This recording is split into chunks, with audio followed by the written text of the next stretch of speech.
second because I know that for some reason my internet's like super lagging right now. But I don't know if you all can hear that. Yeah.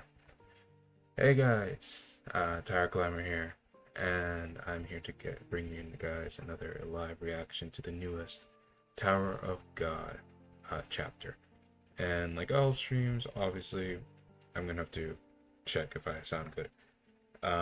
Not because I like hearing my own voice. I actually hate hearing my own voice, but just because I want you guys to hear my voice at least. uh, because it wouldn't really be a reaction, just be my facial reactions, which are not even that expressive to begin with. Yeah, but let's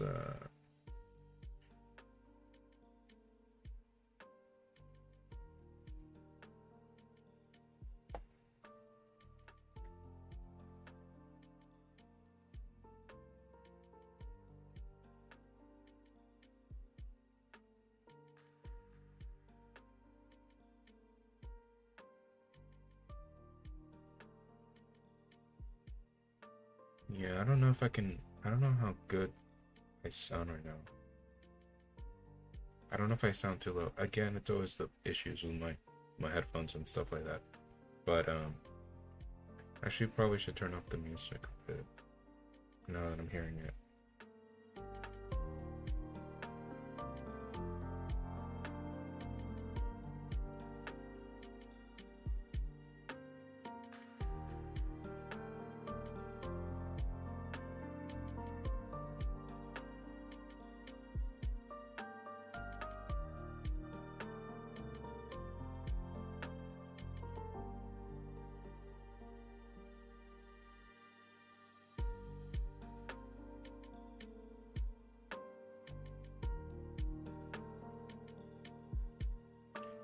Yeah, but I don't know. While I'm trying to listen to my own audio, some updates. I'm probably going to my newest video, which I'm working on, which is um, Want versus Love, which I'm very excited about because I'm not just be talking about them just versus each other. Yeah, but I'll put it down just a bit, the music. Sorry about that. Yeah, there we go. If it sounds too loud, whatever, say it in the thing, so I put it down. If you guys can't hear me or whatever other thing, just tell me and I'll change it. But overall, I think it should be okay for what it is. Yeah, updates. The video, I am working on it, but it's probably gonna come out Thursday to Friday. The reason why is because I think I mentioned this to one of the comments.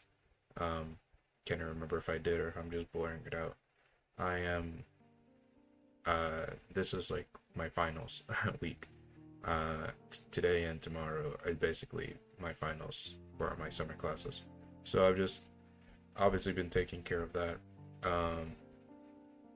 Other than that, I mean, everything's looking good. I'm fine with that. I just need to actually focus on that mainly. Um, yeah, not and so yeah, my live reaction to the newest episode will also be up on Wednesday because of that reason, right? Because I rather be editing my finals than editing, you know, a YouTube video. Although the YouTube videos probably take a shorter amount of time to edit. But yeah, that's basically everything that I wanted to say involving this involving it. Just that I've been busy with a lot of other stuff, so my some of my other videos are gonna be delayed. Although I do have basically have like 3 shorts scheduled for tomorrow, Wednesday, and Thursday already. So like you guys should have new content. It's in YouTube Shorts format, and but still something at least. I didn't want to leave you guys with nothing. So there you go. I left it all that scheduled for those days. But yeah, I haven't heard anything about this chapter actually, not even from my friends, which is weird.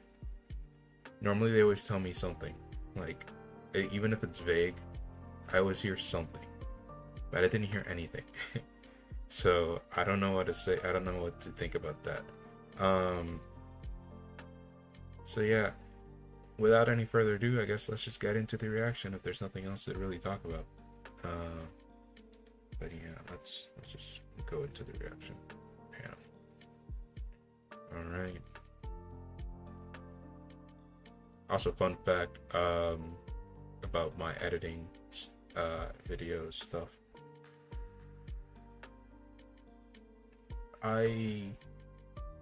If you guys saw my recent video, which many of you probably did because it's already one of my most viewed videos.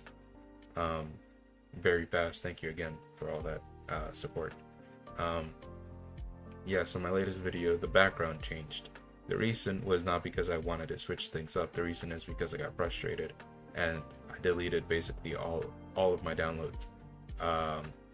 And one of my downloads was the background, so I could have just looked for it again and it would have been super easy, but I got frustrated and I just decided to get a new one. So that's going to be the new background from moving forward until I decide to change it again. Yeah, but that's just basically it for that. Nothing else really to say about it. But yeah, let's get into this. I already have it pulled up, I think. Yeah, got it. Oh, but I don't have it pulled. But I don't have it pulled up on the thing actually on OBS. So let me do that. There you go. Yeah. So I don't. Before I even start my predictions for this chapter, I'm expecting Enkidu to get like destroyed by Traumarai, maybe. Depends. The thing is that I don't know how gusting involves into any of this because this is supposed to be like Gusting's memories, and we've been focusing a lot on Traumarai, so I don't know. It would make the most sense for Traumarai to like be the one to like finish off Enkidu, quote unquote. But I don't know. I don't know where there's a lot of possibilities, but I don't know where the story's going, and I think that's a good thing. But at the same time, I don't know. So yeah, let's just start this, I guess. We have a violence warning, which I'm gonna take this one. I normally say this every stream, but these violence warnings normally don't mean anything or mean a lot. I don't know what this, but I'm assuming from all the context of last chapter that this violence warning is gonna mean something. So let's get into it, I guess. We're gonna do the recap. When he finally came to his senses and opened his eyes,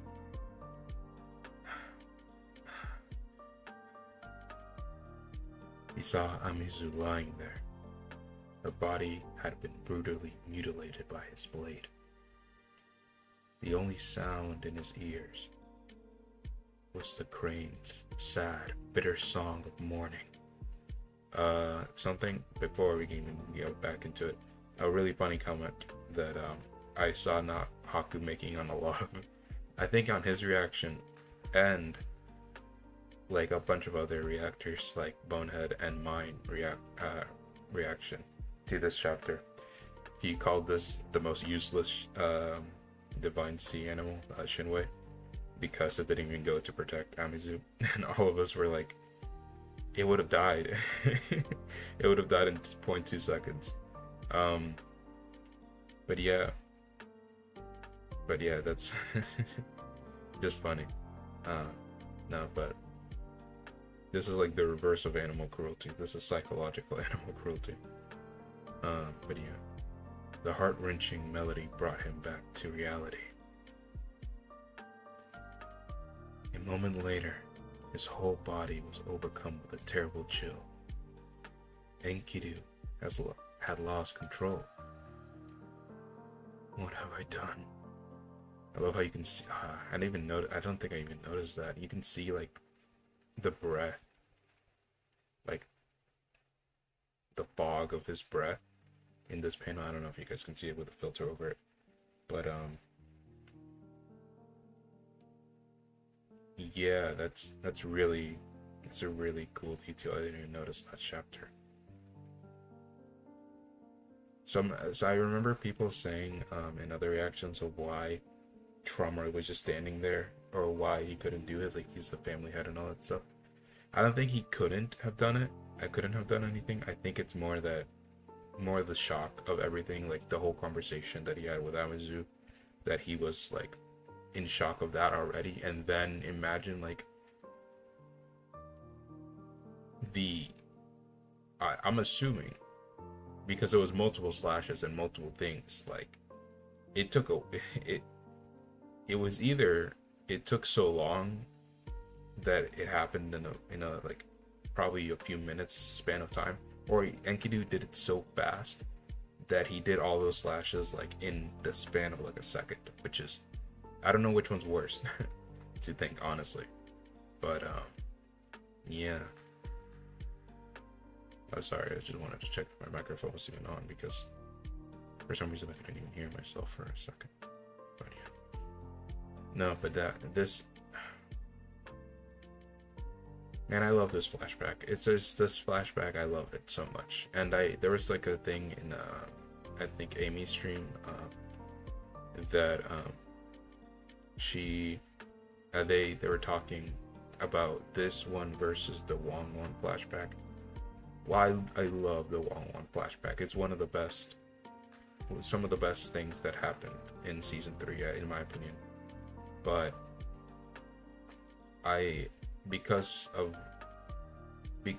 the buildup of how much these family heads have been built up in the story, and how much we have spent this time with Traumarai present day and Gusting present day and all that stuff and all their talks. Seeing this like at a time period where they're not fully gods yet is it's like it pushes it over the edge for me, I think, than just seeing Yama's father and Yasuracha's flashback. I think it elevates it. It's very close, but at the same time I think it's a little better. The fury within him. You couldn't hold back the fury within him. Now we're getting into new stuff. Oh god. Traumarai's past 6. It's so crazy that we had 6 chapters of this flashback already. Okay. Well, okay. I was gonna say it, but I didn't know if it was another. I didn't know if they were changing scenes. This is lightning. This is not Traumarai, right? This is Edwan, no? Okay. It is Edwan. Okay. I was about to say that shouldn't be Traumarai. Traumarai, have you seen Amizu? The flying crane went this way. Oh, so Edwan followed the flying crane, or he saw it, or he sensed it, or whatever, because I think it was the whole thing that she was being protected by the perfume of Yurang. So, like, and she said as soon as we leave here, they're gonna sense us, or whatever. So maybe he sensed her and, like, followed her. And obviously saw the flying crane. Oh no. I didn't even think of... At most I thought that Gusting might appear or something, like, to witness this, but like I didn't think Edwan was gonna come.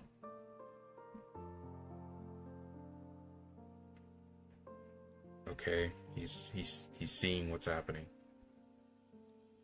Okay, that's a good shot of it.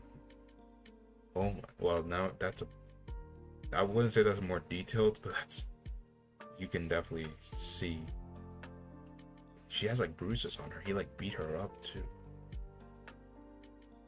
doesn't feel like it was only slashes.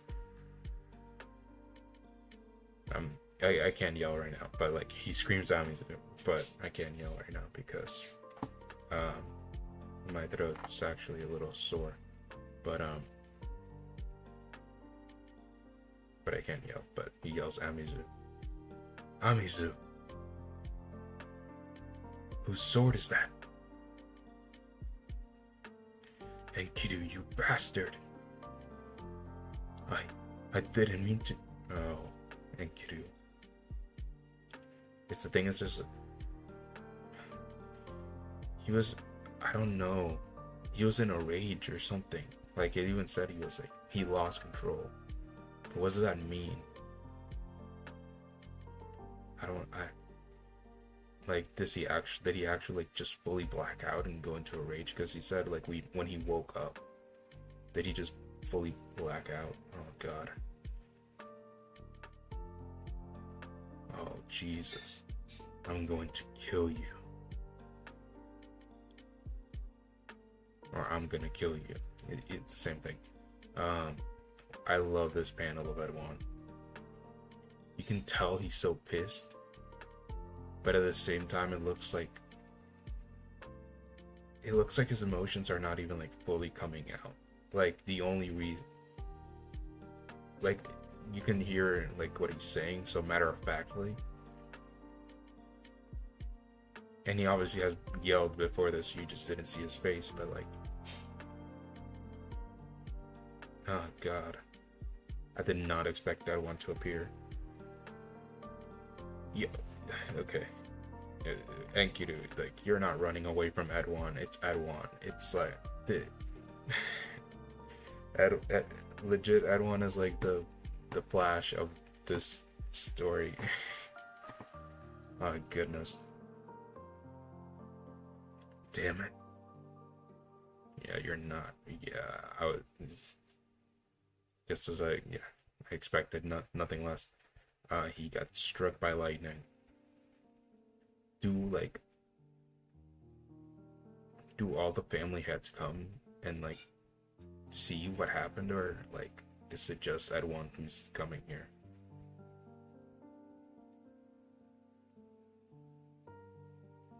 Oh goodness. He's like holding his head like to protect it. Well, that's ironic actually. But he's just cooking him alive with lightning. I'm tempted to behead you right now, but I need to ask you a few things first. There's a slash. Is this who's this? Slash. I would assume maybe that's already. Is that Han? It looks like the same. Well, he just got beheaded. It looks like that way anyway. Yeah. His body's right here, and this is his head. He just got beheaded. It looks like the same type of effect that they SIU used when Arya Han slashed at Mershea, like in the bridge. Yeah, Edwan didn't even register that. Like, it was so fast. Wow. Wait. It was Traumarine. Wait, what? Well, I knew that Traumarine was gonna get involved, obviously, but it. Also, I love this long panel. My goodness, keep it going. Oh, that's like a triple page panel. Oh my goodness. Splat. Not even a slash, it's just a splat. He still looks so dazed out of it. He still doesn't look like he's even in the moment. Oh my goodness. He looks like a robot right now. He just like. Oh wow. Yeah, it earned the gore warning. Jesus. That's like a bleach level amount of blood coming out of him. God damn. Drummer. I mean, I didn't expect anything less. The only thing I'm more surprised about, like I said last chapter, is how is Enkidu even alive to this day? That's the biggest mystery to me right now. I thought that was way fat. Well, I don't know if it's done. What? Okay. I'm just gonna keep reading. What the? He looks so out of it. He looks like he's not even in this, like, it looks like he can't hear anything.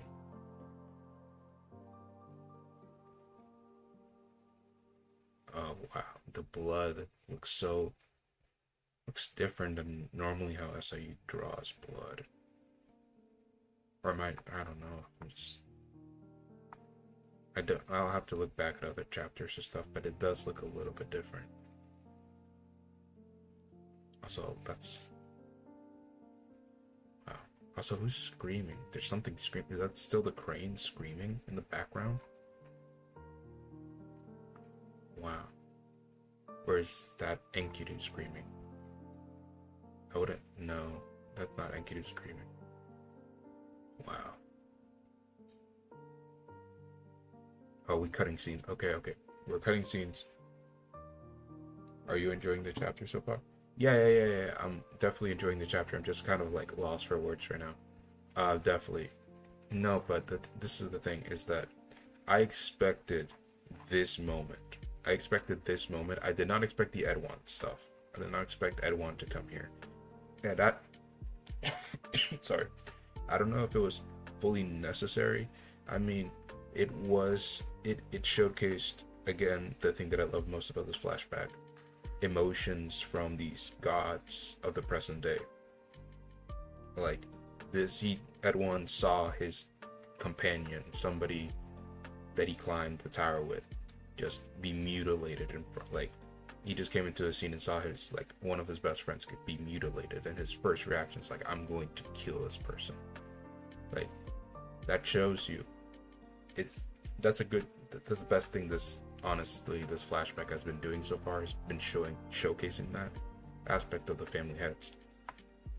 This trauma, I expect the last chapter to him unleash everything on Enkidu, like just like going to a mad rage, and like, but this is so much faster than I thought. He just grabbed Enkidu's weapon. I didn't even notice that it was Enkidu's weapon at first. Yeah, he grabbed Enkidu's weapon, the same one he just used to mutilate Amizu, and just decapitated him so fast. I did not I really expected it to be more like drawn out. Wow. No, but I definitely am enjoying the chapter so far. Just because, I mean, hey, I love when things are unexpected, honestly. I like when I can predict stuff, obviously, but like if something's unexpected, I like it a lot as well. Okay, so we're changing scenes. There's a floating ship, or like, yeah. We're gonna say floating ship, but this looks way too small.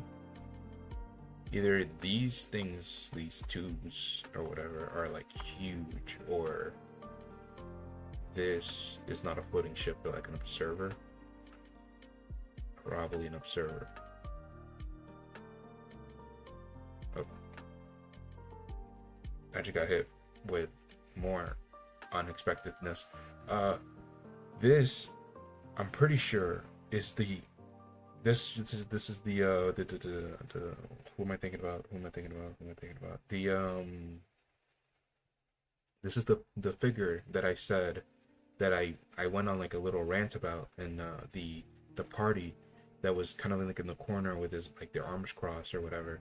They had like a feminine appearance or something, and I freaked out because I saw the thing that I noticed a lot during these chapters was that the family heads have like a subtle glow to them, like all of them kind of do. There are characters, like here you can definitely see like their glow. In some, it's not the most inconsistent thing because Edwan doesn't have it right here, but for the most part, it's been pretty consistent where they have like a glow around them, like very definitive glow. Um, and I had the theory that that person in the crowd, because they had the similar type of glow around them, was like Arlene or someone like that, like one of the 13. It was either V or Arlene, I thought. But I just, this has to be Arlene, right? She has to. They have the same eyes as Bomb. That has to be right. I don't. Well, I was about to say the hair color. I don't know if it matches, but at the same time, we don't know what Arlene. Like, we've seen like images and stuff, but like that's from way before. That's from like the Floor of Death. The last time we saw any like Arlene like panels. That's how you could have definitely have changed the hair tone. And it's definitely a female. It definitely looks female. Wow, I'm sorry. We're probably gonna see more of this character right now, but like I just. Okay. I can't believe how many he slayed in such a short time. He slayed. Where's this? Well, this person was in the party, so they might still be in. I'm not gonna call them Great Arlene because we don't know, but at the same time, this person, who we don't know yet, was in the party. So this is probably Traumarai's place. And wait, this could go back into the thing that we were talking about last chapter. One of the very interesting lines during the conversation between Amizu and Traumarai was that she knew what he was doing in that new house of theirs. And we took that as, many took that as like, because she said two things. She said, I know what you're doing in that house. And she also said, and what you and Jihad are plan to do. When I first read that, I thought they were the same thing. But then when Taku brought it up about some theories, then I thought that those things don't have to be connected. Those are two separate things. What Jihad and Traumarai are doing is different from what Traumarai is doing alone. Traumarai is doing something alone in the house. But Traumarai and Jihad are planning something. What my theory was last chapter was that the key was not fully turned into the 13-month series yet, and the Rings of Jihad. And so what I thought what happened was that the key, because the goal of Arlene and V right now in this point of time is to get the key to keep climbing. So I'm assuming that if that's their goal, that the key should be a single thing that they can just steal. And that's why Jihad and Traumarai are planning to split it up, so they can't do that. So that's my theory about what Jihad and him are planning. My other theory about what he was doing in the house was involving creatures, like some experiments of chimera stuff, like because of the whole Leviathan. Probably Leviathan exists at this point because Traumarai has erased his memories. And we saw Traumarai fighting Goated chapter. Now I'm just more excited because he said that. No, but the thing about that I was thinking, because we also saw Traumarai fighting some ancient creatures, it could be related to the ancient creatures and like he's taking animals, like ancient creatures and other animals, and mixing them together and doing some like Show Tucker chimera experiments in his basement, which from the looks of all the whatever the hell this is, it looks like I was somewhat right, at least in some part. And she said, and they are saying, I can't believe how many he slayed in such a short time. It has to be the ancients, because what other things would somebody be surprised that Traumarai, a family head, wouldn't be able to kill in such a short time? The only other thing that I can imagine is ancients. Like, if these are all some type of ancient stuff, that's crazy. Traumarai went on a killing spree and with these things then. that's super impressive if he was able to do that. But yeah. Then again, Traumarai is no ordinary man. This octopus like humanoid thing looks like maybe I was gonna say like maybe Traumarai's like these are like a prototype beastkin or something.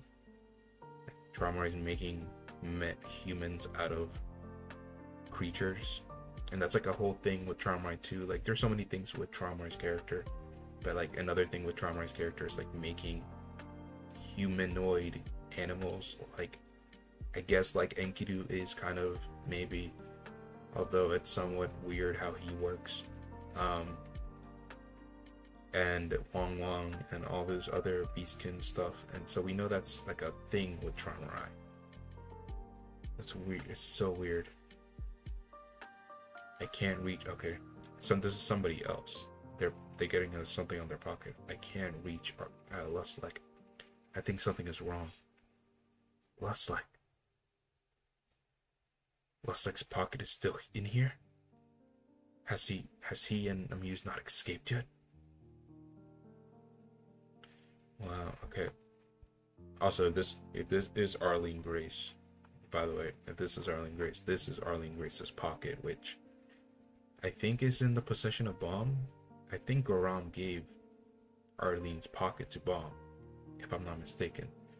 Somebody can correct me in the comments if I'm wrong about that. But Arlene Grace's pocket is like a huge thing because she like that's the thing she kept her diary in, and that's like where the whole Goram story came from. And the whole Anjahad stuff. So that is her. This is her pocket, and that's crazy. There must be some kind of problem. Yeah, well, yeah. Now that we've got more shots, it's definitely female. I'd better go and check.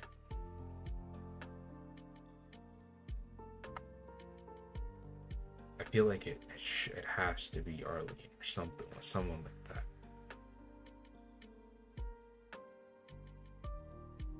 Give me 1 second.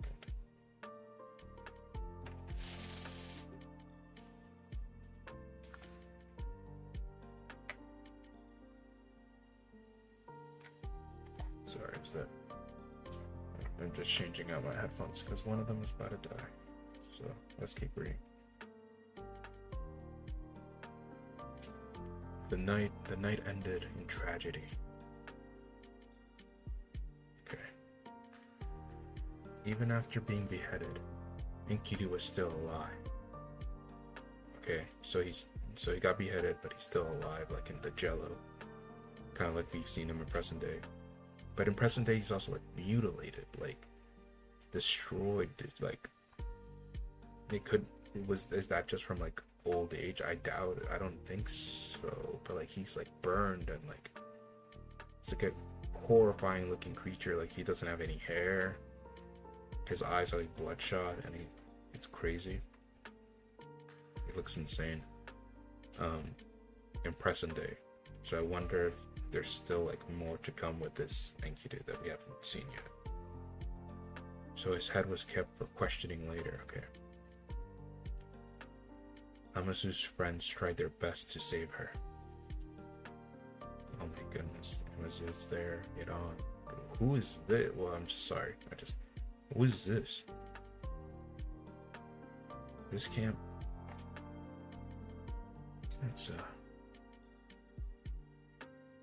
This is either just a companion that's red-headed, but in Tower of God, there's a lot of it doesn't have to be a mutually like exclusive thing, because like there's a lot of characters who are redheads and aren't important.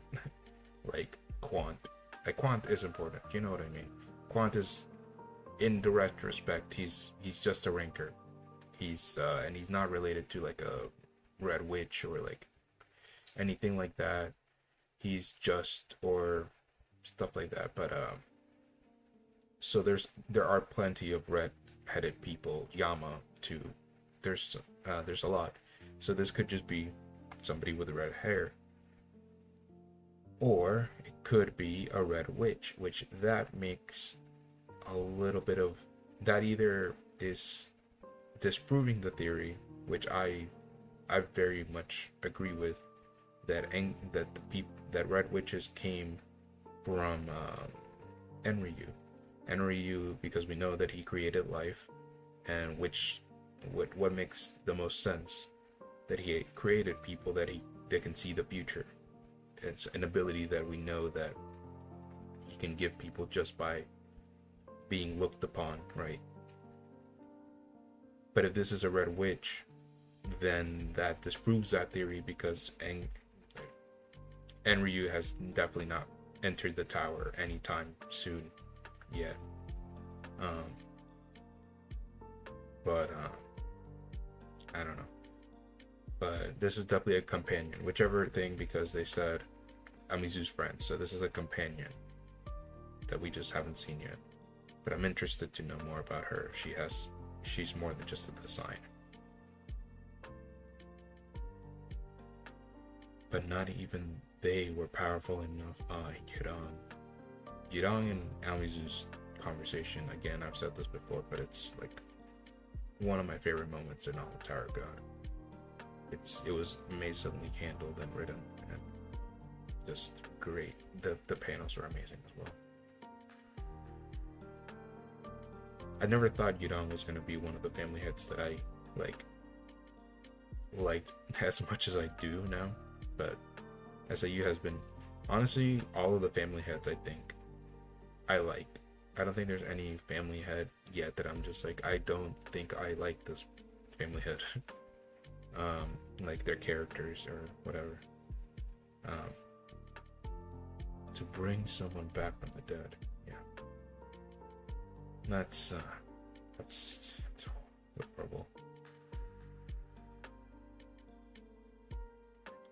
That's horrible. And you know what makes it worse too is that Yudong could probably have brought her back to full health if she wasn't like already dead. Like if she was just a sliver not dead, she could have revived her with like her Yan flame that can heal, because Kun can do that. That's like the whole thing. The firefish can revive people that are at the edge of death, right? So like if Amizu was just barely hanging on, Jidong could have definitely saved her. That like adds a whole nother layer of messed up to this situation.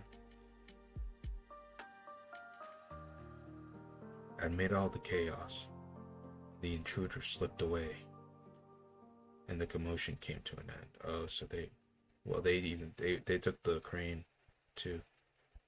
So yeah, so okay, so Luslik and the intruder, the other person who might be Arlene, they left. Went while everyone was mourning. Okay.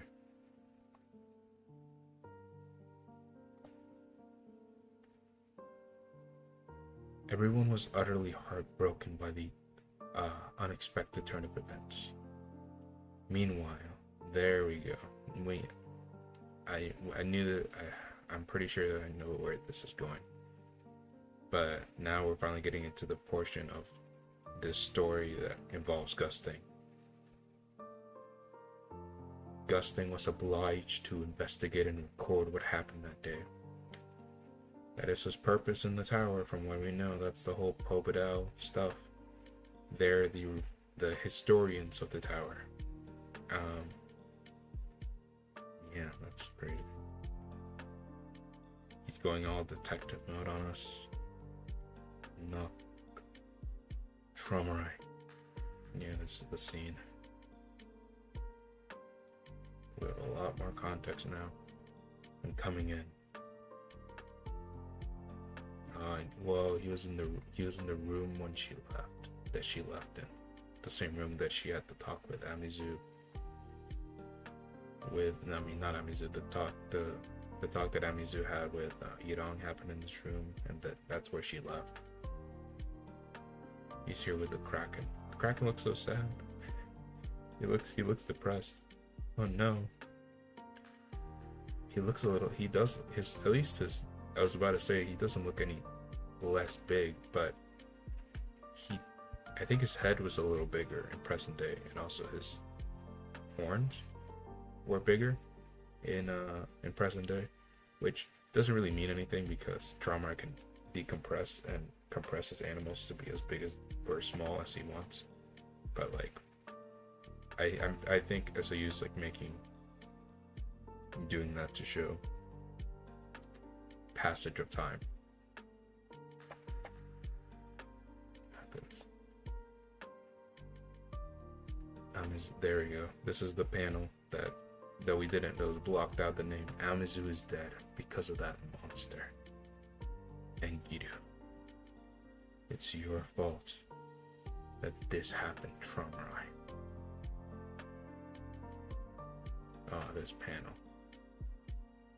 When we first saw this panel, it was just, we got our face reveal for Tramurai, but then now that expression makes so much more sense. I always thought this expression looked so like either non-caring, which this face is such a good face between like not caring at all and like sadness. So like when I first saw it, I was like, he looks a little sad, but like he could just be that he doesn't care. When I saw it, obviously he said something later, then he was like, yeah, he's sad, but at the same time, we haven't seen that type of emotion from Trauma yet. So, but now we have, so it makes a lot more sense. I feel miserable. I'm going to erase this memory. But these are Gaston's memories. Or should be, like this is Gaston's book. So, okay. Trauma, I know you are in pain. But please don't lose sight of reality. I always like when he lights a cigarette, just with Shinsu. An issue like this cannot be forgotten simply because you alone choose to ignore it. The only way to erase this is if everyone forgets about it. I love this panel of Gusting. So cool. It's my job to record history. So just give me some time to find out what exactly happened. Every moment is torture for me, Gaston. I know. I'll try to get it done as quickly as possible. Very well. Then let me go with you when you interrogate Enkidu. Are you sure that's a good idea? I need to know why he killed Amizu. Okay, if that's how you feel, then be my guest. You can come too.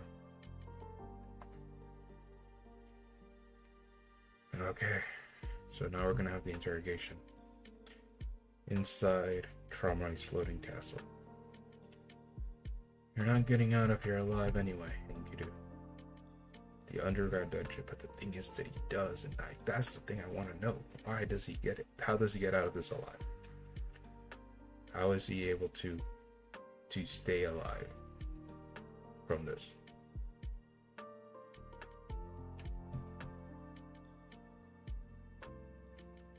If you don't tell me the truth, I'll make your death more painful than anything you can imagine. However, if you're honest with me, I can put you out of your misery a little bit more peacefully.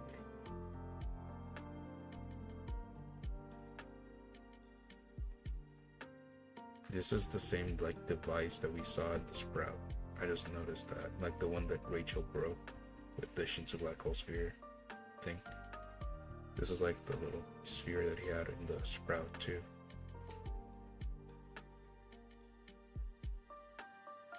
The person who told me to kill Amizu was V. What?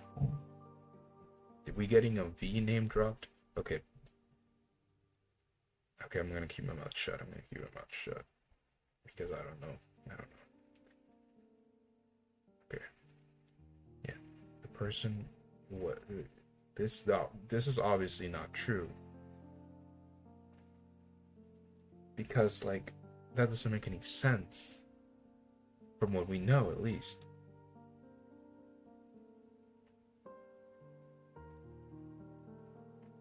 Okay.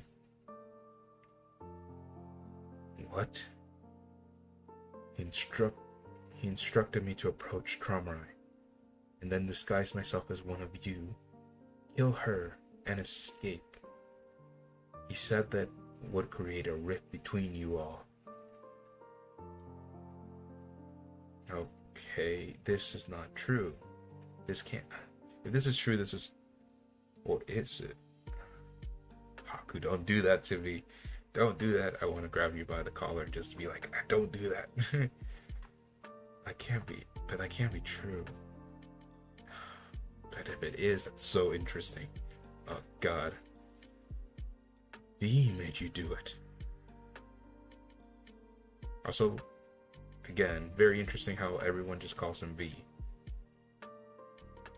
He has a real name, but I guess, yeah, Arlene's nickname stuck, and everyone calls him V.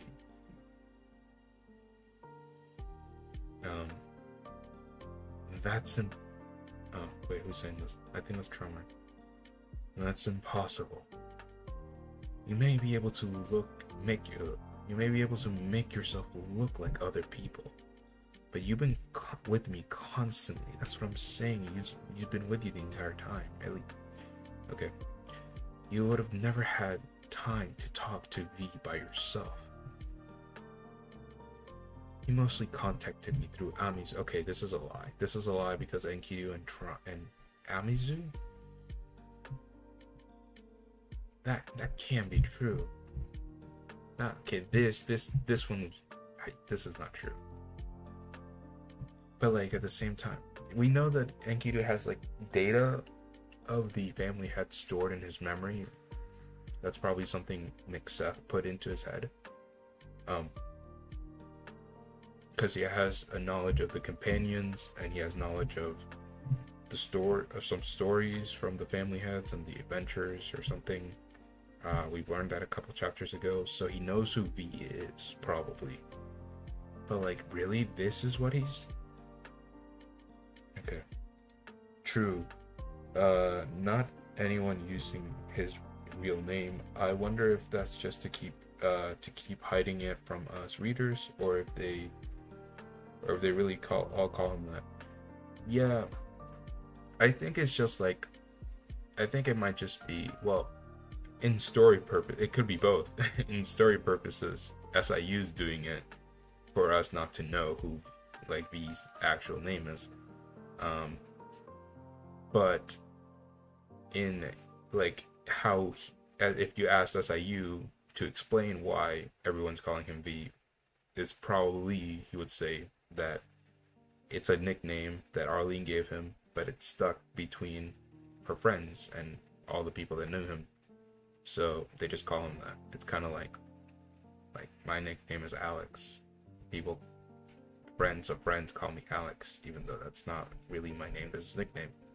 So it just kind of becomes a thing that people keep calling me that. So yeah. No, but it's very interesting. Of course, she did think I was the person who was... Well, of course she did think I was the person who was supposed to help her escape. Yeah, this dialogue makes it 100% that this is a lie, because she knew that it was Lustlike. She knew that it was supposed to be Lustlike that was supposed to help her escape, not Enkidu. That's just not true. And Trauma should know that's not true. So like, he shouldn't get fooled by this. Maybe Gus think he wasn't there, but like, Trauma. But that's why she followed me unquestionably that day. I succeeded in killing her. Then I tried to disguise myself as one of you and let you see me running away. But Traumarai found me first. Yeah, this is not true. But like, why would he be saying this in front of Trauma? He was there entirely the entire time. Why would this also seems just gonna continue reading. That's why I failed to complete my mission, and you caught me.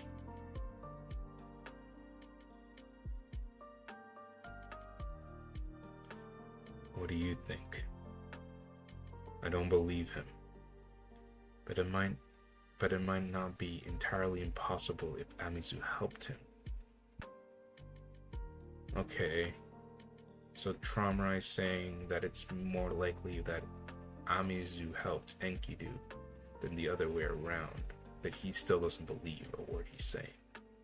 Okay, so that's good. I'm happy that he's not that dumb. The frog decided he's telling the truth as well. Okay? Random frog. Just...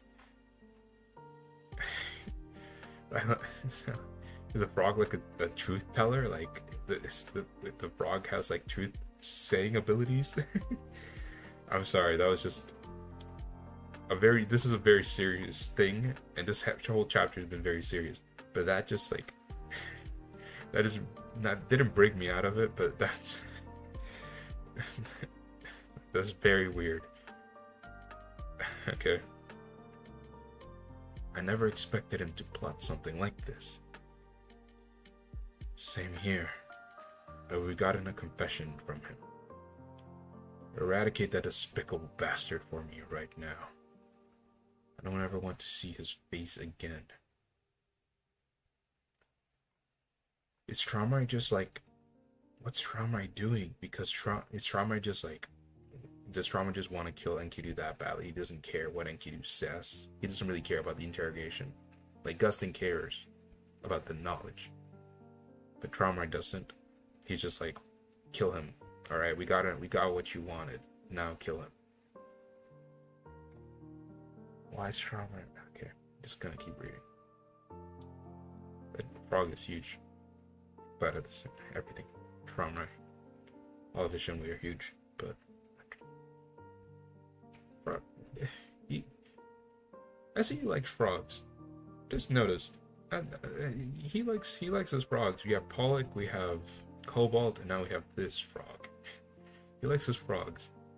He gives them pretty interesting abilities. Sure. Alright. Okay. Gusting, good. Gusting, because Gusting's smart. No matter how, if like Traumarai is better at chess than Gusting, he's not smarter than Gusting. Gusting shouldn't have believed that. I think. They showed this aura around Enkidu all the time, like this dark aura. His bloodshot eyes. He's rumbling. Everyone agreed that afternoon to kill Enkidu. So why is he alive? Okay, wait. Only one person, Pobadao Guste, opposed the idea. Really? Alright. Gusting is smart, so he must have had a reason to not kill Enkidu. And he was obviously upset that Enkidu killed Amizu, but at the same time, Gusting is like he said to Traumarai to not lose face of reality, that he has to make history, or like he has to record history. So Gusting, even though he's upset, there still might be something more to this. This now Taro got become a murder mystery. Eventually, it was decided that Enkidu's head would be sealed away forever inside, instead of incinerated. this is the origin of the sprout, I'm assuming. Yirang Yang proposed that they trap him in vines that grows forever, and illuminate the area around him with a light bulb. Then she'd make sure that the vines grow to such enormous proportions that no one would be able to find Enkidu's head within them. Yeah, I mean, yeah, like, even in current day, I think the only way that they were able to get in, I think, was first because Hua Yun was there and she's a guide. Second, she's what's it called? Rachel had the bracelet that let her pass because she used Shinsu Black Hole Sphere on it. So only basically the family heads who can use Shinsu Black Hole Sphere, and I'm guessing like V and Arlene can get into it. Yeah. So everyone agreed with her suggestion. This is a cool image of a sprout. The sprout, just like forming, like it's still huge, but like it's not to the same amount that it is today. And Enkidu's head was sealed in the deepest corner of the vines. The vines drank from the endless supply of water around them and grew constantly. But someone eventually cast a spell on the vines. Alright. Now, if the person in the beginning of this chapter was not Arlene, this is 100% Arlene. I'm like, someone casts a spell on the vines. Who's the only person that we know as like the master of spells? Also, this is like a creation of like a family head, basically. The sprout has been now confirmed to be a creation of Jirang. Apparently Jirang made them grow to such an enormous thing that would never stop growing, and that's why the sprout stopped growing, or I guess, yeah, I made them stop growing. Yeah, there we go. So Arlene came and stopped the spell. I mean, put a spell on the vines to make them stop growing, even if they had endless supply of water. That's interesting. Yeah, I was gonna say, so the reason it's Arlene is because this is something a family head did. There's no other spell user in the tower that could probably counteract what a family head did, except for like V and Arlene. And V is, from our knowledge, is not a spell user, and Arlene is. So there. And also, this looks like a silhouette of a female. We're going back to present day. Oh no, but I want to know more. Good. Also, the door to Enkidu couldn't be opened without Shinsu Black Hole Sphere, so presumably only an irregular could have made it to him. Yes. Like I said, probably a guide could have made it to him, like to the door, but no one could have actually opened the door except for somebody with Shinsu Black Hole Sphere powers. Yeah. So it was the combination of Rachel and Hua Yun being there to be able to get Enkidu. Interesting if this is Arlene. I'm very interested because I'm assuming the thing that Enkidu said was false about V, but why would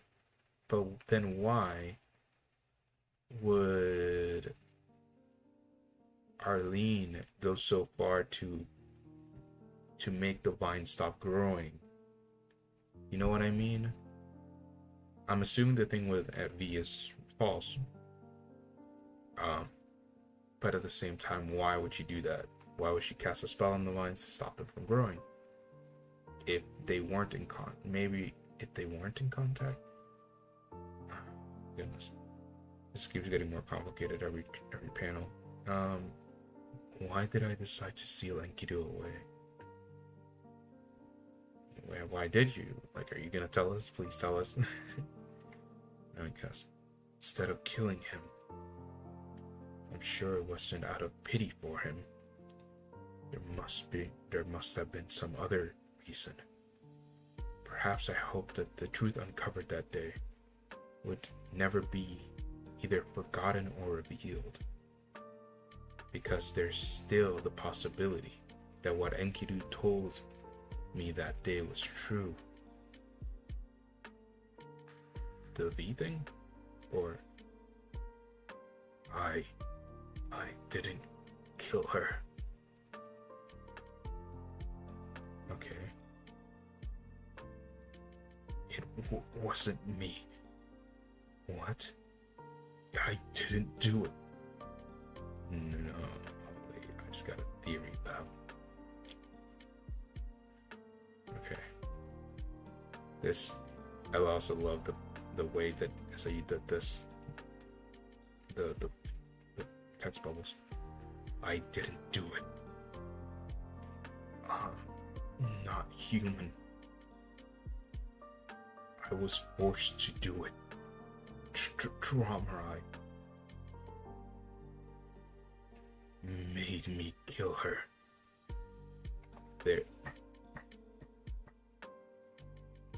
I was just. It's just as soon as I said I didn't do it. And like with such, because the thing is that he said that like I didn't know, I didn't do this to like Edwan, right? And I was still like he was just blacked out.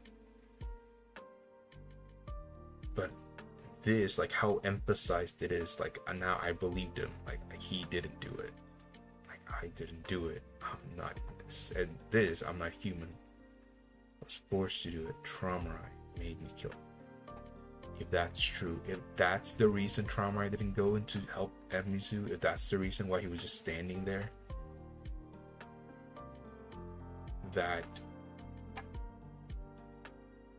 there's no in exchange for receiving the administrator's blessing, I'm incapable of killing any of you of my own free will. Wait, hold the brakes.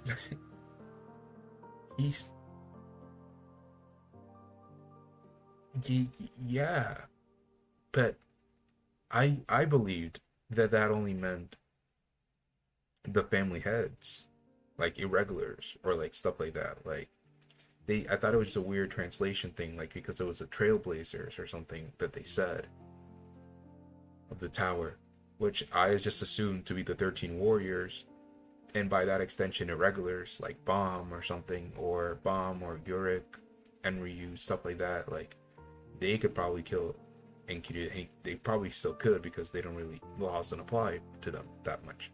But I'm incapable of killing any of you of my own free will. So that means he can't kill any of the people that climb the tower with the family heads, the pioneers of the tower. So he can't. So Luslek, Quadrado, Amizu, he couldn't kill Amizu of his own free will. Oh, in that case, trauma, you. Enkidu wasn't the one that kills Amizu. It might have been someone else.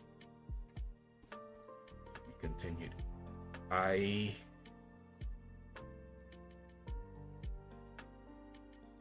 hate everything right now.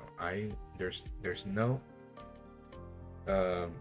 only me watching, I guess. Well, there's I don't know why the thing in live said says that there's less people here, because I'm pretty sure that it said like one person, and I'm pretty sure like two people commented at the same time, or like Haku and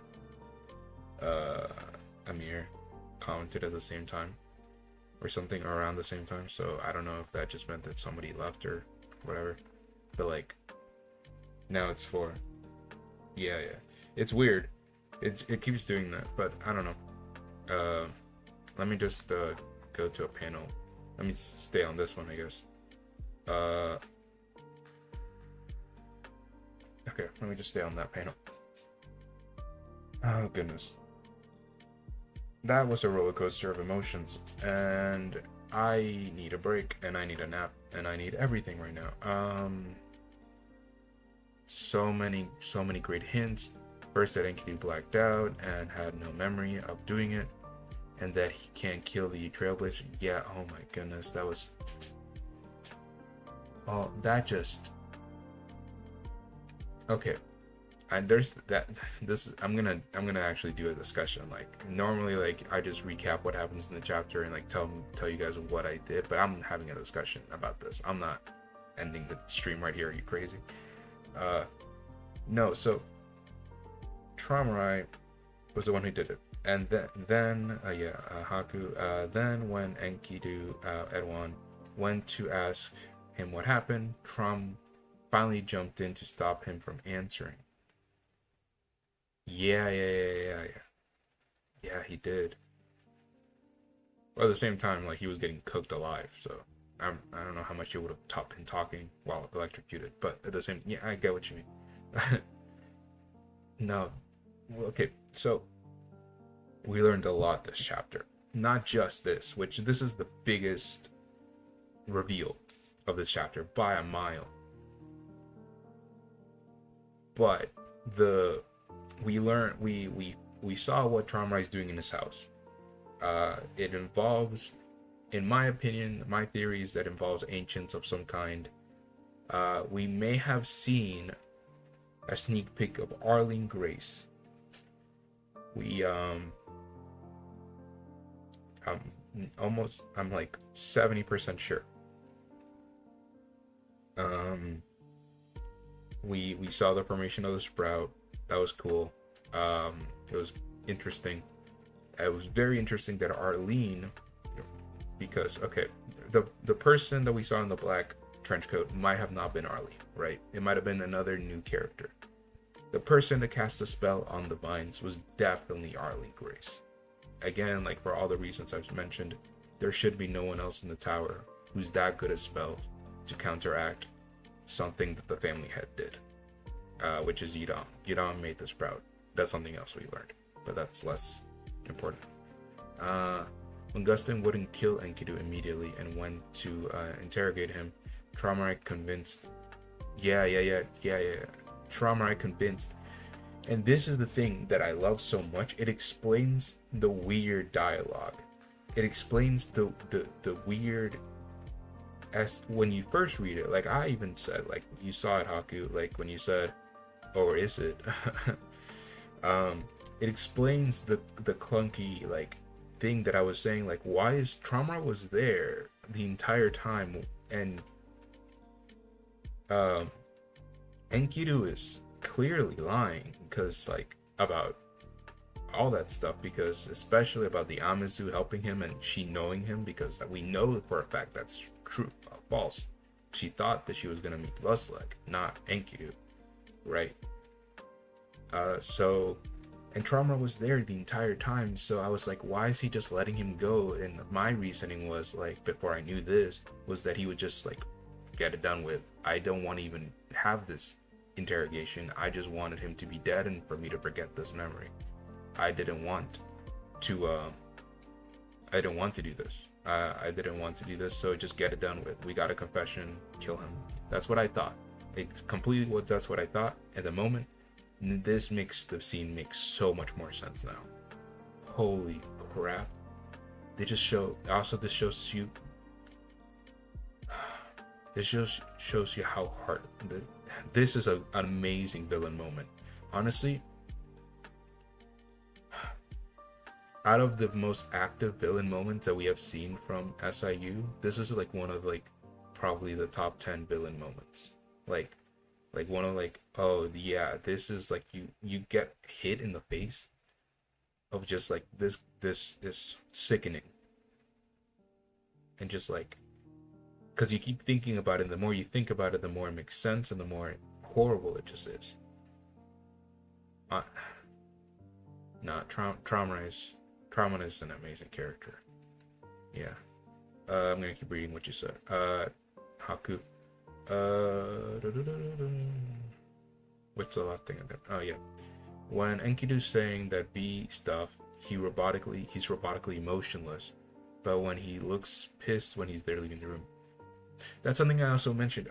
Good thing you said that because I almost forgot and I didn't bring it up.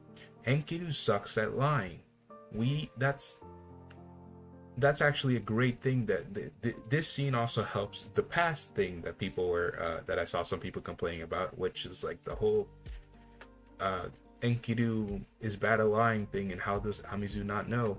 Because we know Enkidu's bad at lying, we know now that's suspicious of why he's saying a lie without stuttering or a lie without like being weird or whatever. We know Enkidu sucks at lying.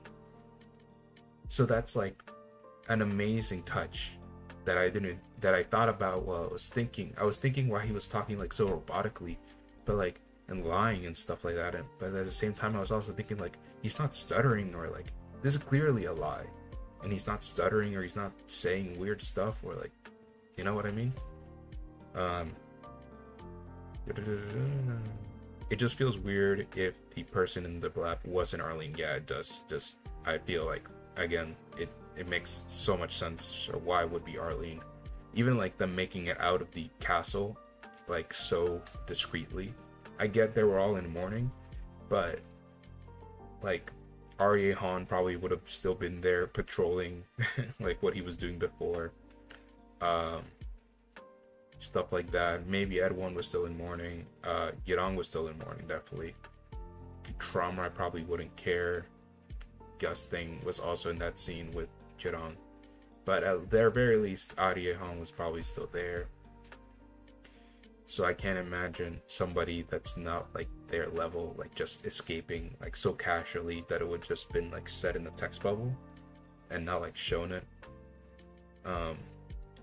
We were told a bunch that Trauma was the most manipulative family head and best at chess, but here we're actually seeing him making these moves. Yes, that's a great point, Haku. Something I even mentioned before, that Trauma is apparently amazing at chess, and Trauma the thing is that Trauma has shown his planning ahead a lot of times, but in current day it seems more of a the thing about the difference between this chess scene with Trauma and the modern day chess scenes with Kun is that current day Trauma is facing people that are so much below him. That yes, he's coming up with these brilliant plans and outsmarting Kun and all this stuff, but they're mostly, you can tell that those plans are also relying on his overwhelming authority and power that he has over these people, because he's so much a god compared to everyone else. So like, yes, he's smart and you're seeing that he's smart, but at the same time he's not going up against anyone at his level. And the only other person we've been seeing him go up against is Gaston, the one if not the smartest family head, right? So like comparatively, it doesn't make Trauma seem like the most smart sometimes. But now the difference is that now we're seeing him. This is all family head stuff. There's no other regulars. There's no other people. It's just people like Edwin, people like Gaston, people like Yirong, and people that climbed with him like Lustek and Amizu. These are like people at level playing field now. And we're seeing that Trauma is still a master at manipulation. So yeah, this is the difference about those two scenes that I thought about immediately when you said that, and I love it for that. It's great. He killed his lover and framed his friend, sowing the seeds of turning the family heads against V. Yes, that's true. That is true. I didn't even think about that. Yes, the Great Wars haven't even started yet in the timeline. And Trauma is one of the main, now from what we know, Trauma is one of the main people that started the wars, basically, now that we know that. Because maybe maybe Gaston knew somewhat of the truth, but the the other family heads didn't. The Jirang probably didn't know that. All the other stuff didn't know that. They probably were just told that by Traumarai maybe that V did it, and they all went into war now. That's crazy. Also, he might have had to keep her quiet since he used Enkidu to kill her right after she said she knew what. Yes, that's also true. That's also true. It was not just a breaking up. She also found out not only what he was doing, but also what Jihad and Trauma were planning. So yeah, it's just there's so many things. This chapter, I felt like last chapter was more in the conversation, which I still loved. I still loved the conversation, but this chapter just hit with reveals, and how I felt about last chapter completely depended on how this chapter went. And if this chapter didn't go the way it did, my opinion of last chapter would have probably been a little less good, you know what I mean? It was still probably been a good chapter, like a good chapter of Tower God, but it wouldn't have been probably a great chapter. But because of these two chapters back to back, I think it's amazing. Like, I think they're both great, and I love this flashback so much. This is definitely my favorite flashback of the Tower of God series so far. But yeah, other than that, oh god. Yeah. In Florida Death, Gaston said B was like the worst person ever or something. He said, I don't remember. I'm gonna also paraphrase it, but he said he's the worst person I've ever met, or he's something like that. He's the worst person I've ever met, or something. I wonder if that's an influence at all by this. That is also true, because I don't. This could also be the turning point of Gaston not. Because Gaston didn't really have like Gusting. Yeah. Now, you mentioned that because Gusting in this chapter said that he didn't expect V would do something like that. If Gaston already at this point thought that V was such a vile person, like the worst person he's ever met, then he wouldn't have said that. He would have said something like, "Oh, go figure that V probably did something like this or something like that." Yeah, but that's a great point, Haku. Didn't even think about that. But yeah.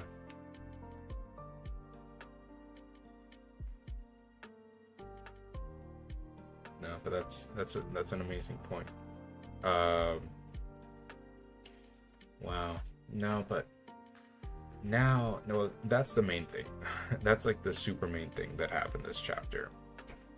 But what I actually want to talk about a little bit before I head off, because I do have to head off because again I have finals, have to study, have to all do that stuff. Not really even study. I do editing. I don't need to study. I'm just editing more videos for my final project. I'm doing a film. Gaston trusted and believed Trauma over Enkidu at first. That's true. I think it was probably the Anjahad incident that made him start doubting. That's true. Yeah, Anjahad was not a thing yet, but that's true. It's very true. I was gonna say, I was definitely thinking something in my head as soon as no, but I don't. I wanna hear your thoughts, Haku, or anyone else in chat if they're here, but or in the comments after this video if you get to this point. What are your thoughts that Enkidu was being controlled by Traumrai for a lot longer than just that scene? Do you think? I don't think so. I think it's still good that he was being controlled by Traumarai, and it would have been good. But I don't actually want to it be retconned that all his like dark thoughts of him taking over a family head, or like jealousy or stuff like that, were caused in any way, shape, or form by Traumarai. You know what I mean? I think I think the turning point of when Traumarai realized that he could manipulate Enkidu was when he had the talk with Edwan and Gaston, and Edwan asked him if Enkidu really is human. He said to Edwan, yes, he is human. He's just a little different, and stuff like that, right? So I think in that, and then he remembered, oh yeah, how could I forget? He could change into people. I think that's the moment he remembered, like, that Enkidu was like not just a human; he was a creature. He was like, I can control him. I am able to control him, and that's also after like the whole like ruler speech that Traumarai did. I don't. Yeah, there's a chance that any of the time that we had the dark aura and he started losing control of his emotions were times that Traumarai was upset and started manipulating him. But I don't think so. Yeah, I don't personally. Not only that I don't think so, I don't want that to be the case, because I think that makes Enkidu so much less of a character. Like he had flaws. Enkidu had flaws and is a flawed character, and that's what I like about Enkidu. That he wasn't just a good character and stuff like that. Yeah. But let's not forget the true. Let's not forget the true. I'm gonna read the chat in a second because I just saw the new chat popped up. Let's not forget the true goat of this chapter. By the way, let me go up to where it was. There you go. I'm gonna leave it here for a little bit. The true goat of this chapter. No one can beat this. I just so random. Do also another question, not serious at all. Do you think this frog can actually tell lies, or was Gus Traumarai just like, oh yeah, this frog, he's telling me that he's telling the truth, or was Traumarai just bull crapping and he was just like, yeah, sure. Any animal will come out and say that, yeah, this animal is telling me that he's telling the truth. Do we actually think this frog can do that? Or do we just think that he was just bullcrapping this scene?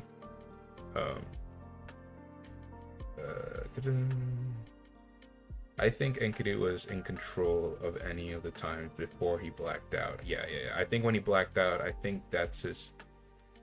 And I think the blackout and integration were the only times he would control. Yeah, I agree. Well, if the frog says so, it must be true. That's what I'm saying. It's just like, like, if I was Gustang, unless this frog was used in the past for similar reasons, and like multiple times in the past during their climb, and Gustang knew about this frog's abilities to do this, I would be very questioning. I'm like, all right, I asked you the question, Traumarai. What the heck does this frog have anything to do with this conversation?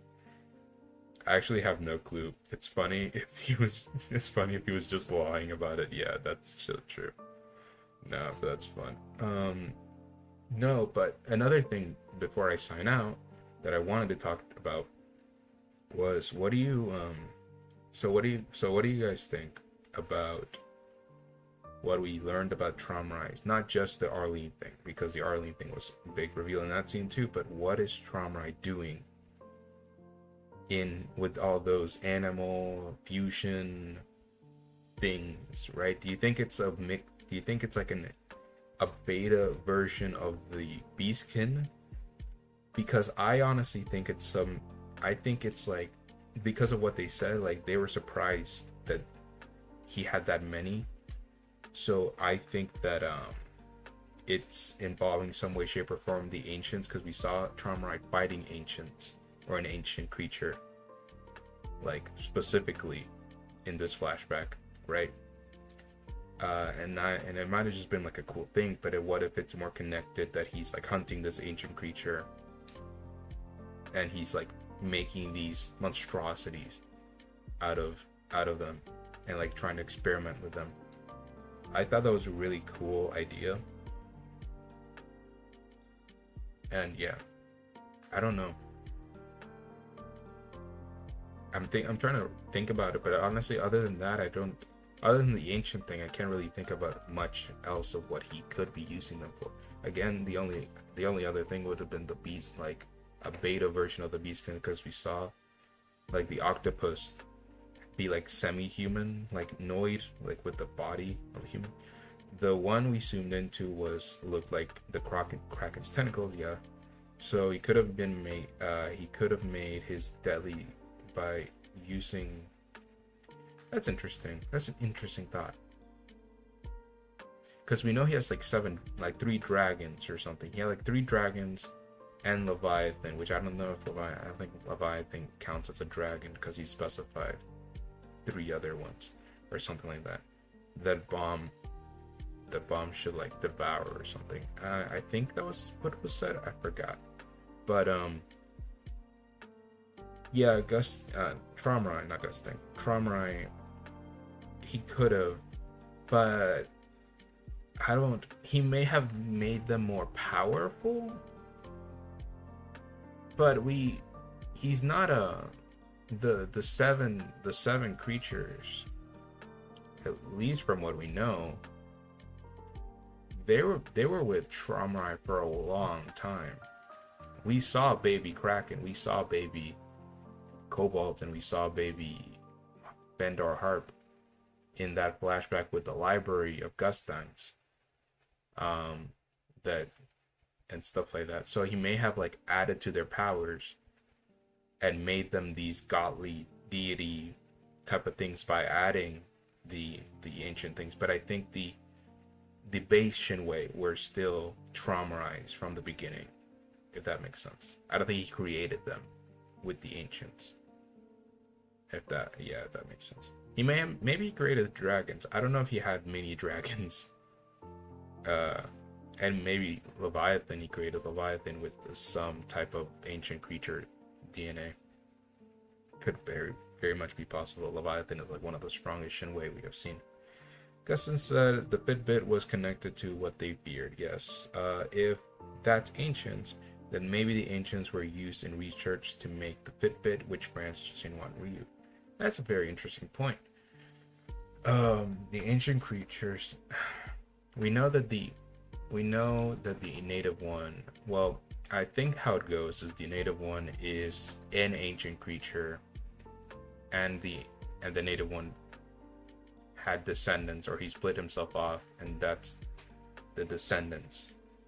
And Rak is one of them, and like the fiery elephant and all that stuff. So they're ancient, like a subspecies of ancients. They're like the descendants of the native one. If that's what I'm getting from all the talk that you and Dr. Bone have been having about the Sapaku. The bosses / clones could be fake irregulars. That's true. I was thinking I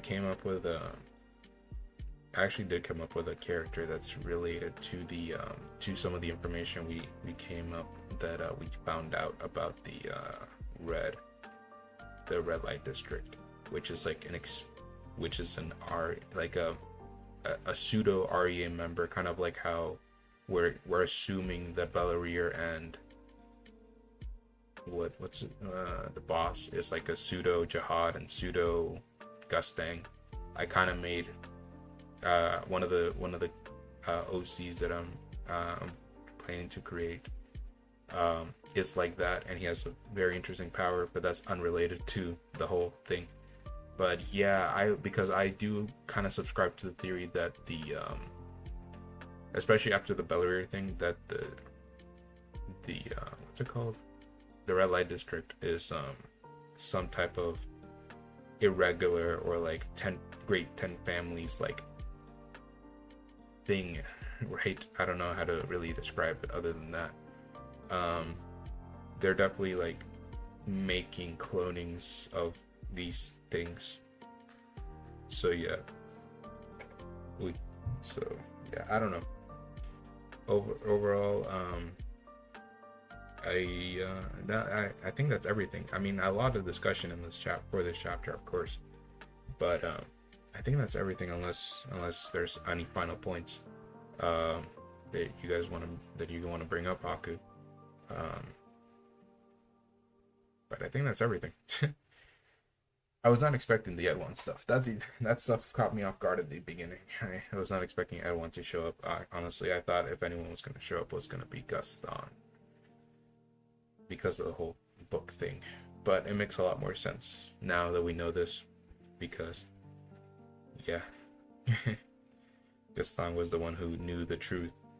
I do love the Dr. Bone has been talking a lot about it.